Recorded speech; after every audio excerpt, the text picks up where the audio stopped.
একটা মুরগি পরিষ্কার করে পানিতে ধুয়ে নিয়েছি। ভালোভাবে পানিটা ঝরিয়ে নিতে হবে যাতে কোনো মুরগির ভিতরে কোনো পানি না থাকে।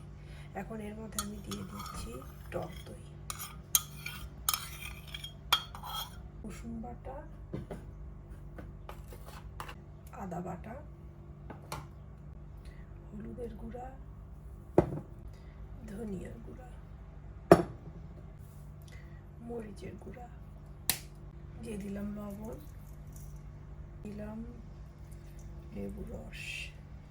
এখন চিকেনটাকে ভালোভাবে মেখে নেব। আপনারা চাইলে হাত ইউজ করতে পারেন। আমার চিকেনটা খুব ভালোভাবে মাখানো হয়ে গেছে। এখন ম্যারিনেশনের জন্য একটা পাশে এটাকে রেখে দেব। আমি এরকম বড় সাইজের 2টা টমেটো নিয়েছি, এটাকে কেটে নেব। এই শক্ত পাটটা ফেলে দেব।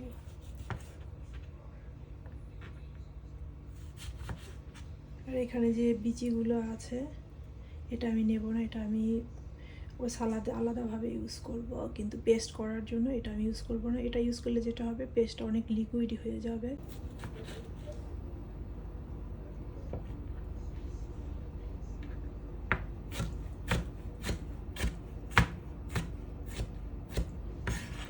এটাও সেমভাবে কেটে নেব, তারপর এটাকে আমি পেস্ট করে নেব।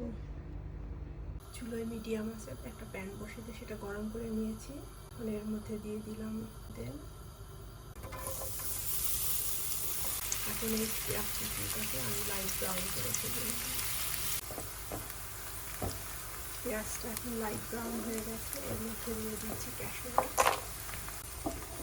এখানে কিন্তু আমি সরাসরি ক্যাশু নাটটা ইউজ করেছি, এটাকে ভিজিয়ে রাখিনি, শুকনাটা ইউজ করেছি খাওয়ার জন্য। ক্যাশু নাট দেওয়ার পর পেঁয়াজ এবং ক্যাশু নাটকে আমি 2 মিনিট ভেজে নিয়েছি। চুলোটা বন্ধ করে দিলাম। এখন পেঁয়াজটাকে আমি তেল থেকে উঠিয়ে নিয়ে ঠান্ডা করে নেব। পেঁয়াজটাকে আমি উঠিয়ে নিচ্ছি।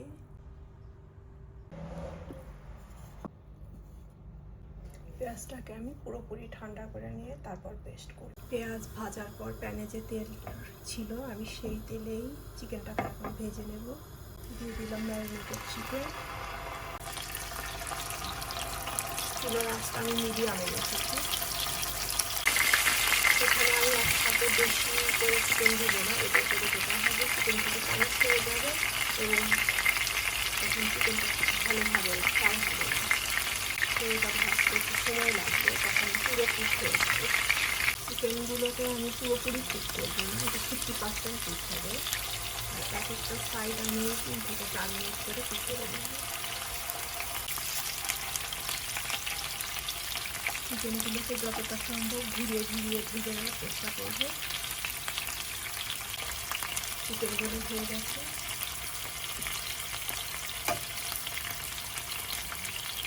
এখন এগুলোকে তেল থেকে উঠিয়ে নেব। চুলোয় মিডিয়াম টু হাই হিটে একটা প্যান বসে দিয়েছি। এর মধ্যে দিয়ে নিলাম কুকিং অয়েল। তেলটাকে একটু গরম করে নেব। তেলটা গরম হয়ে গেছে। দিয়ে দিলাম আদা বাটা আর দিয়ে দিলাম রসুন বাটা। এটাকে 2-1 মিনিট আমি একটু ভেজে নেব তেলেতে।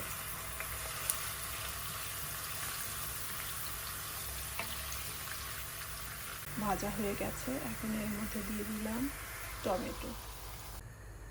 চুলার আঁচটা বাড়িয়ে মিডিয়াম করে দিলাম। এখন এই টমেটোটাকে কিছুক্ষণ কষিয়ে নেব।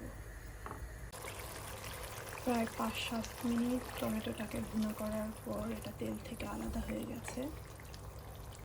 দিয়ে দিলাম অনিয়ন পেস্ট,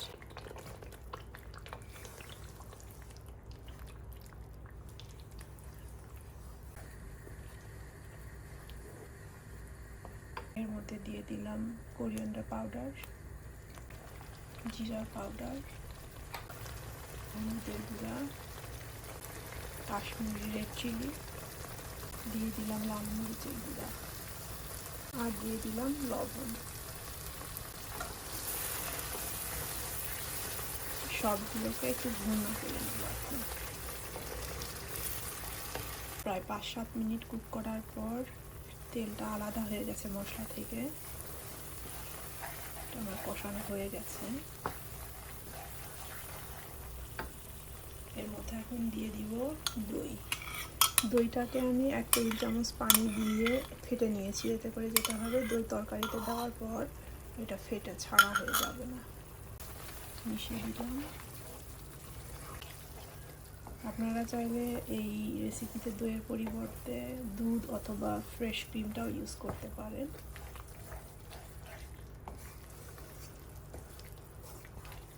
দই দেওয়ার পর আবারও 2-1 মিনিট কষে নিয়েছি।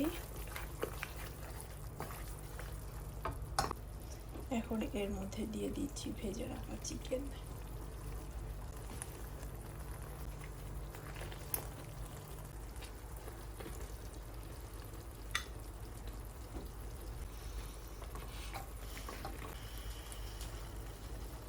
মশলার সাথে চিকেনটাকে আরও 2-1 মিনিট আমি কষাই নেব। চিকেনের এই রেসিপিটা রুটি, পরোটা বা গরম ভাতের সাথে কিন্তু অসাধারণ লাগে।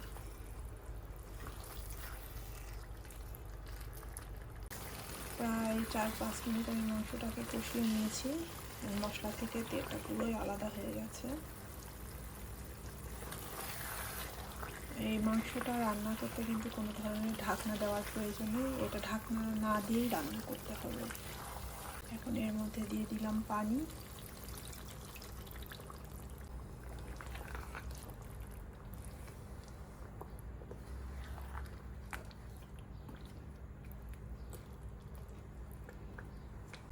আর দিয়ে দিলাম আমি গরম মশলার গুঁড়া।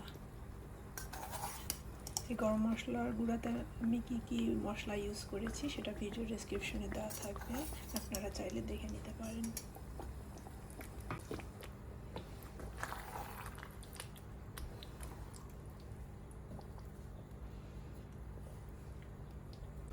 এখন আমি একদম লো হিটে রেখে এই চিকেনটাকে কোনো রকমের ঢাকনাতে না ঢেকেই রান্না করে নেব।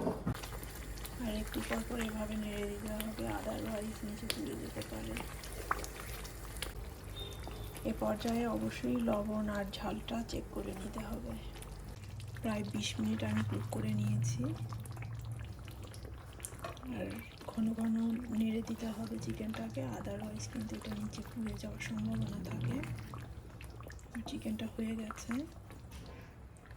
এখন এর মধ্যে দিয়ে দিব আমি কাসুরি মেথি। এটাকে আমি ড্রাই রোস্ট করে নিয়েছি। আপনাদের কাছে যদি কাসুরি মেথি না থাকে তাহলে কিন্তু আপনারা ধনিয়া পাতাটা ইউজ করতে পারবেন। আর দিয়ে দিলাম আমি কাঁচামরিচ। এখন এটাকে লো হিটে আরও 2 মিনিট কুক করে নেব।